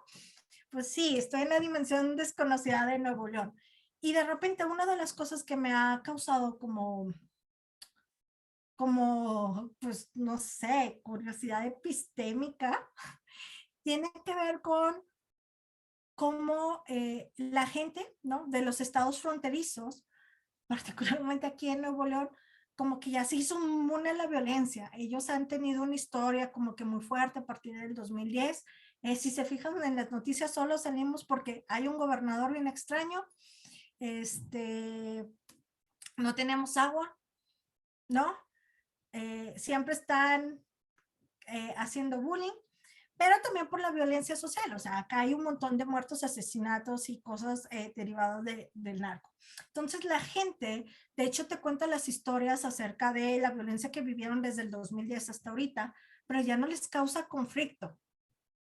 Si saben que acá en los colegios hay una alerta como allá la alerta sísmica, aquí hay una alerta de balaceras y ya no les causa temor. Y entonces mis alumnos me han platicado como esa circunstancia de cuando veían gente colgada, cuando veían como ciertas cosas que al resto de nosotros nos parece así de, pues esto ya casi te generaría, no sé, un trauma ahí existencial, y ellos van creando resistencia, ¿no? Todas estas condiciones contextuales hacen que las personas también se vuelvan menos sensibles moralmente, porque no hay un proceso educativo de acompañamiento para decir, oye, no porque pase mucho quiere decir que esté bien o que sea normal. Por eso les digo que si es una normalidad estadística, está pasando bien frecuente, pero no es una normalidad teórica, ¿no? No podemos asumir que haya muertos y pedazos de seres humanos o de seres vivos o de mujeres por todos lados y que no pase nada o no nos genere malestar. Y entonces, pues la Darcy Narváez justo está trabajando esos componentes y ha tenido una trayectoria durante muchísimos años, generando materiales para fomentar sensibilidad, motivación, procesos de identidad, de personalidad a través mucho de la práctica educativa. Y estos materiales son gratis, o por lo menos estaban gratis hasta la última vez que los consulté, porque ves que de repente eso puede cambiar. Entonces yo creo que de repente el ir ubicando los autores y las aportaciones que hace, pues también nos sirve para tener los materiales más actualizados. Un problema que yo veo bien fuerte en la psicología es que estudiamos teorías bien viejitas, que no es que sean malas, pero es que si solo nos quedamos con los clásicos y no conocemos a los nuevos, estamos teniendo la interpretación de un mundo bien pasado, así de, voy a proponer una tesis súper original sobre Vygotsky. Vygotsky murió hace muchísimo tiempo, la aportación que hizo fue grandiosa, pero vete con los nuevos que estudian a Vygotsky o que han seguido digamos, la tradición vygotskiana, pero que están interpretando el contexto actual. Y hay que irnos también con los instrumentos y con las estrategias que derivan de estos nuevos marcos teóricos. Perdóname, Sandra, ya me estaba poniendo yo ahí intensa. No, está muy bien, porque nos contagia su pasión, profesora. La profesora Alejandra Estrada quiere comentar. Hola, profesor. Yo tengo una pregunta. O sea, obviamente vemos que la sociedad está cambiando, que todas las situaciones van cambiando.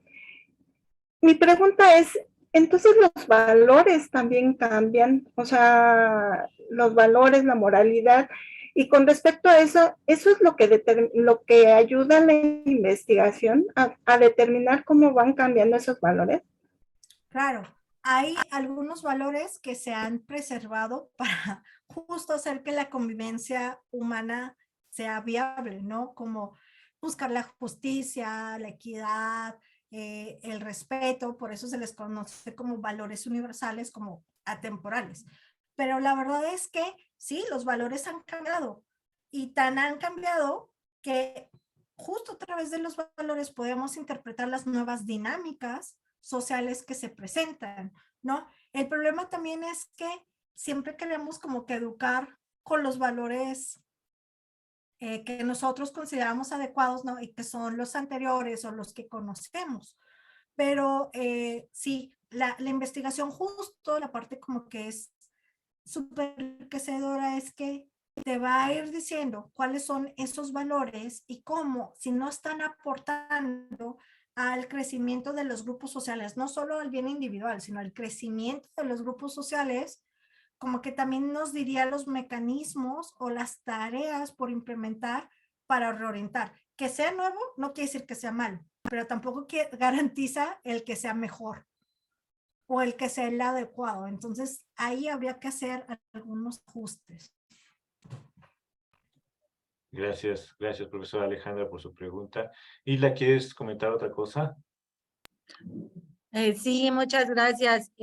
Hablando de valores morales, reconocido México por doble moral, ¿no? De que se espanta por un cuerpo desnudo, pero normalmente series muy famosas de narcotráfico y violencia. Eso es igual por el contexto social la estructura social que nos comentaba, normal, Sí. algo normal para la gente.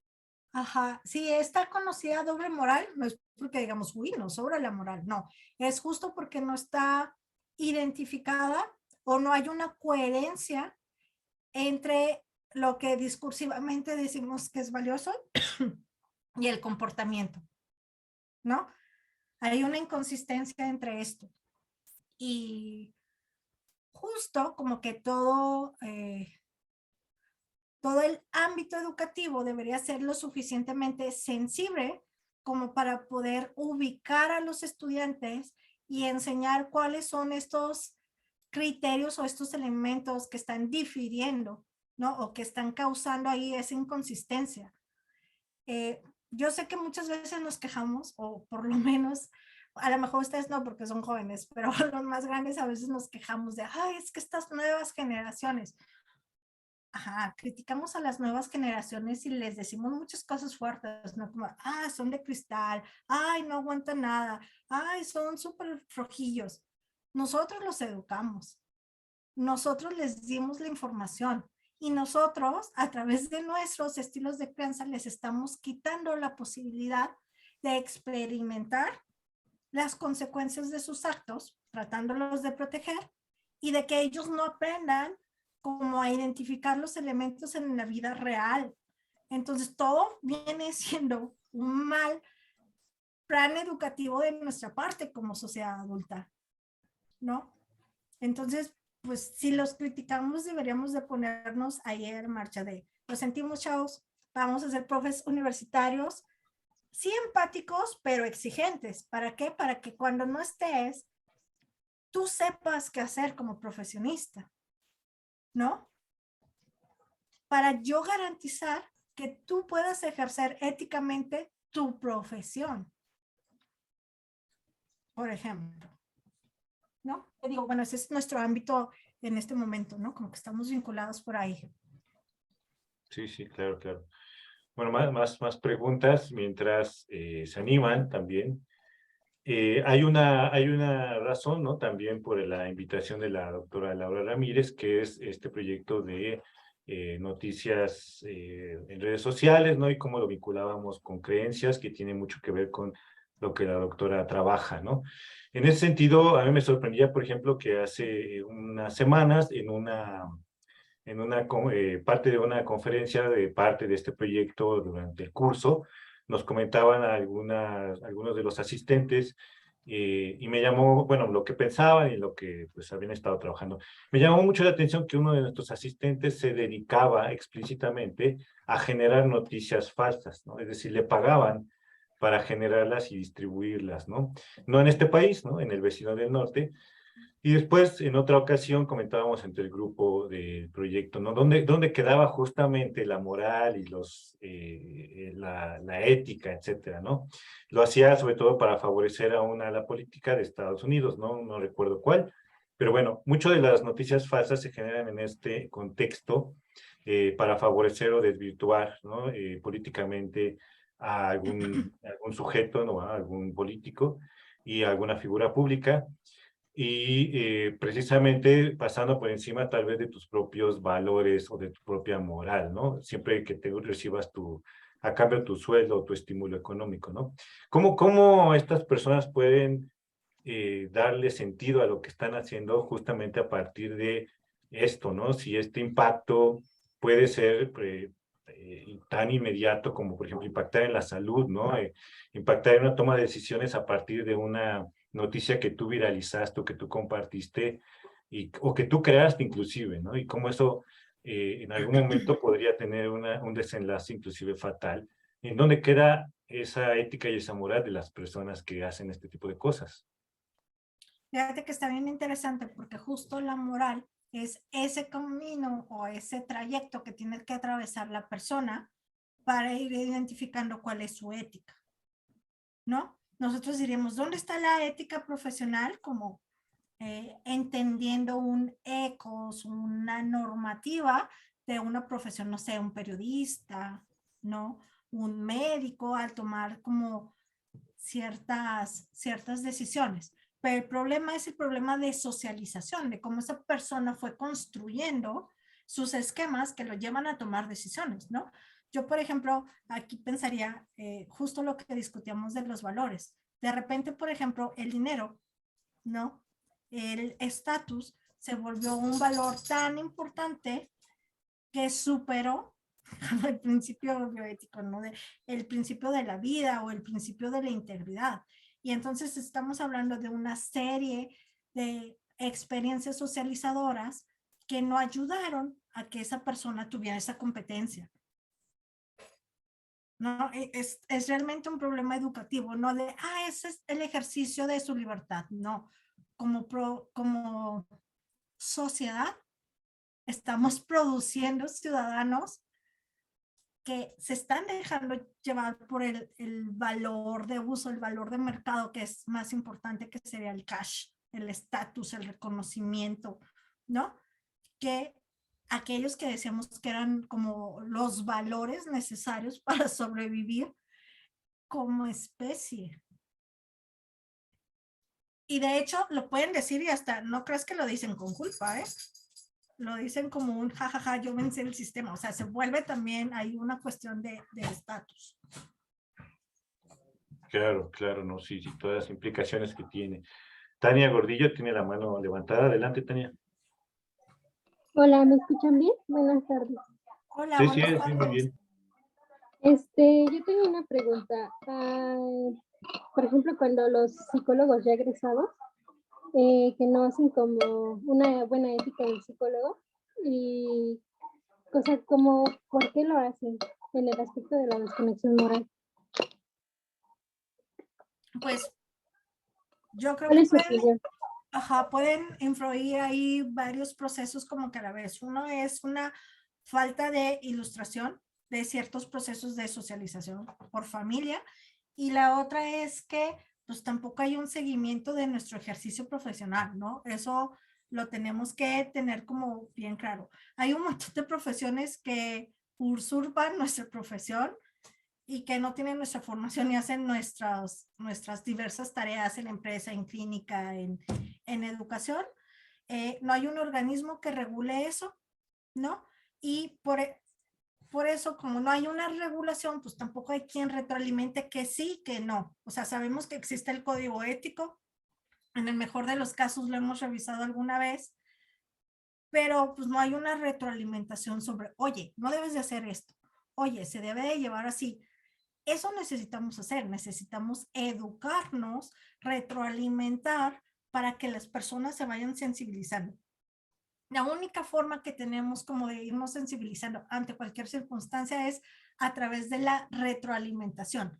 También está el aprendizaje vicario. Estaría padrísimo que de ver lo que le pasa a los demás uno aprendiera, pero sabemos que no siempre funciona así, ¿no? Como que tienes que ir varias veces y equivocarte, ir asimilando eso, o que te den una retroalimentación súper guiada para decir, oh, así no era. Entonces, volvemos a lo mismo, es un proceso de seguimiento y es un proceso educativo. Muchas gracias, profesora. Gracias, Tania. ¿Tienes otro comentario?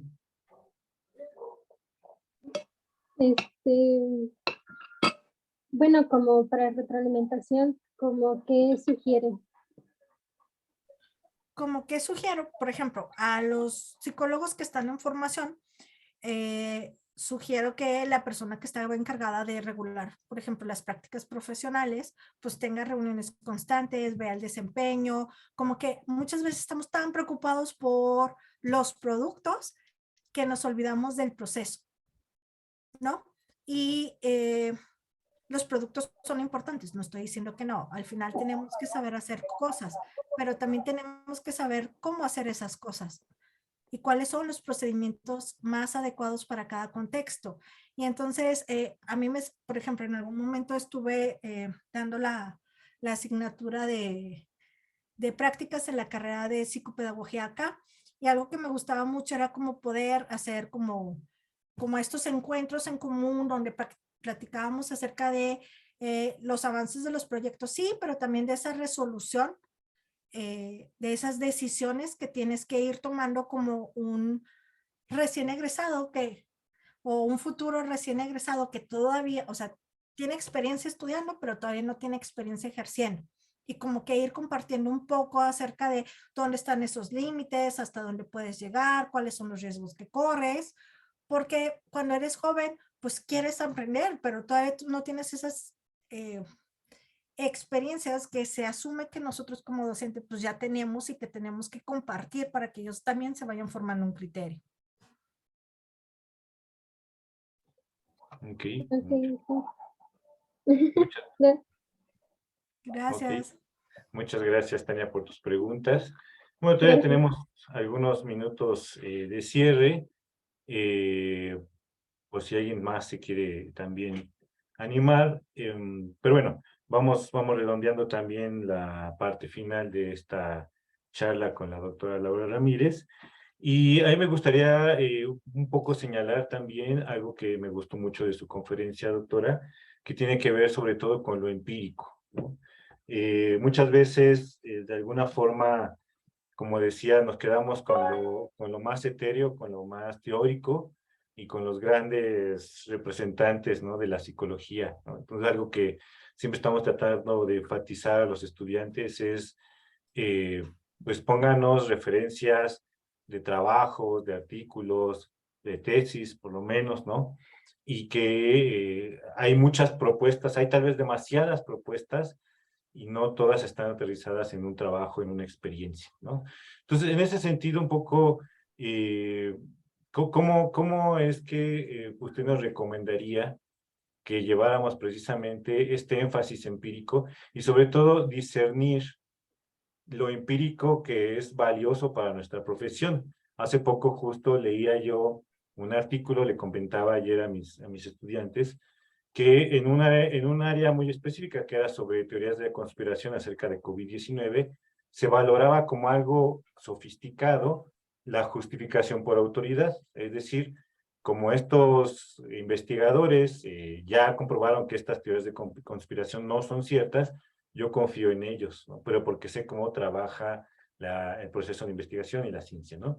Sin embargo, cuando aquí en México hicimos un trabajito muy pequeño en donde pusimos bueno, eran artículos de investigación, pero de dudosa procedencia, en donde se validaban, por ejemplo, métodos alternativos para tratamiento de depresión con pseudociencia, pues ahí, solamente por aparecer, por tener una apariencia de algo científico, muchas personas empezaron a creer que era cierto, ¿no? O lo validaron como algo verdadero, inclusive cambiando un poco su postura inicial de, ¡ay! Por fin validaron las flores de Bach, ¿no? Por ejemplo, ¿no? Entonces, ¿cómo son estas circunstancias y cómo es este razonamiento para analizar precisamente de estos artículos empíricos y obtener conocimiento a partir de ellos? Fíjate que está bien interesante porque justo pues, una de las variables que me interesaba es como la autonomía, ¿no? La autonomía pues la vamos forjando a través de sí, ensayo y error, a través de procesos de retroalimentación, ¿no? Y también, vamos a ser como muy honestos, ayuda bastante el proceso biológico, el que uno pueda acceder a estas funciones ejecutivas, ¿no? Como que ¡pum!, hace el combo mágico. Pero yo creo que mucho tiene que ver con la exposición que tengamos a la información. Hay información que pudiera tener toda la estructura, pero tú te vas dando cuenta de los elementos, del lenguaje, de la organización, de cuando, incluso cómo a través de la redacción están jugando con tus emociones o con tus creencias, ¿no? Tratando de crear conexiones. Entonces yo creo que si vamos sensibilizando poco a poco a las personas, pues se van a ir dando cuenta de estos elementos, ¿no? ¿Qué pasa con este tipo, por ejemplo, de literatura? Voy a poner como las flores de Bach, la homeopatía o cualquier otra práctica no científica, pues que ofrece alternativas menos autorreguladas, con menos implicaciones para el individuo, y como son más accesibles, pues le van a atribuir, se van a sentir identificados y se van a pegar, ¿no? Creo que algo que es importante cuando nosotros estemos consultando como que información para nuestros proyectos, para nuestra propia práctica, es identificar uno que no hay soluciones mágicas, ¿no? Y en el campo de la psicología eso pasa, o sea, no vas a pasar como necesariamente un proceso psicológico de tipo terapéutico, psicoterapéutico, sin ninguna emoción negativa, o sea, no va a existir, ¿no? La otra es que te van a enamorar con el discurso, pero no te van a dar ni un dato real. No te van a decir con quién, cómo, dónde se trabajó y a través de qué, ¿no? Y hay mucha gente también, muchos profesionistas de la psicología que tienen un perfil como muy charming, pero que es como muy falto también de principios éticos, ¿no? O sea, tienen estas habilidades sociales como muy desarrolladas que pueden generar afiliación con las personas, pero su práctica no está respaldada por evidencia científica. Entonces, no formación, no prácticas dentro de lo correspondiente al ámbito, y se meten con psicología, ángeles, flores de Bach y constelaciones familiares y manejan todo de todo, ¿no? Mientras más se prepara una persona, más se va dando cuenta que desconoces un montón y sabes un poquito, pero en eso poquito que conoces no es porque hay un golpe de humildad, no. Eso poquito que conoces, lo conoces muy bien y puedes desempeñarte perfectamente en eso. Muchas gracias, doctora. Bueno, pues vamos a cerrar esta conferencia magistral de la doctora Laura Ramírez, agradeciéndole su participación, agradeciéndole pues todos estos conocimientos que nos ha brindado. Ojalá que pues en algún momento podamos continuar colaborando en esta y otros proyectos, ¿no? Afortunadamente tengo el gusto de participar en algunas cosas junto con ella, pero definitivamente pues estoy muy atrás en términos sobre todo de manejo de teoría de respuesta al ítem, estadísticas, todo este tipo de cosas que pues siempre ha sido muy respetada la doctora en esa área, ¿no? Junto con nuestro compañero Enrique, que por aquí anda, ¿no? Quique, amigo Quique Torres, no por aquí, sino por aquí en el pasillo, porque pues somos vecinos. Pero bueno. Emocionada. No se conectó, pero pues seguramente ahorita bajo la tienda y me lo encuentro. Pero bueno, ustedes dos siempre han sido mi referente en términos de metodología, estadística, por supuesto teoría de respuesta al ítem, que yo todavía me considero pues un aprendiz. Ojalá podamos tener un escenario para formación, sobre todo, ¿no? Para formar pues a nuestros futuros psicólogos, aunque sean algunas líneas muy generales, porque creo que hace falta espacios de formación en ese sentido. No sé si en la facultad haya, por lo menos en Iztacala sé que hay pocos, pero realmente falta saber más de esos temas, ¿no? Formativos en términos de estadística a ese nivel. Pues ojalá podamos hacer algo pronto, profesora, ¿no? O nos aventamos un cursito de Ándale. análisis mixto con poquita estadística, pero metiendo análisis también quali. Estaría padre, ¿no? Algo que sea como útil para todos aquellos que quieran. Eso estaría aprender. genial. Muy bien, perfecto. Pues les agradezco a todos, ya saben, para obtener su constancia, yo ya tengo registro de los que se conectaron, gracias por haber cambiado su nombre a los que lo hicieron, creo que todos tienen por lo menos un nombre y un apellido, y pues yo ya lo voy contrastando con la lista de PROSAP y la lista de las personas que quisieron ingresar de público en general, ¿no? Entonces, les estaremos enviando correo con esa información y, por supuesto, doctora Laura, le mandaré su constancia en cuanto la tenga también ya a la mano, que seguramente será pues, al inicio de la siguiente semana. ¿Ok? Muy bien, pues muchas gracias a todos por aguantar una conferencia de casi 2 horas en viernes. Son unos valientes. Eso es totalmente Seyunama, así que me hicieron muy feliz este fin de semana. Muchas gracias.